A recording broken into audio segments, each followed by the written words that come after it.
वो मान जाता है ये उसकी सबसे खूबसूरत सिफ्त है। हम मजबूर और लाचार होकर उसकी नहीं मानते, और वो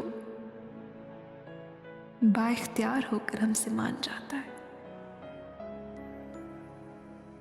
जब हम गुमराही और गफलतों के टोकरे उठाकर उसके दर पे जाते हैं, वो धुतकार नहीं देता, फिटकारता नहीं,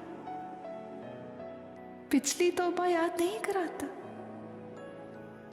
रद्द नहीं करता, दिल में उतरता है, नियतों को पढ़ता है,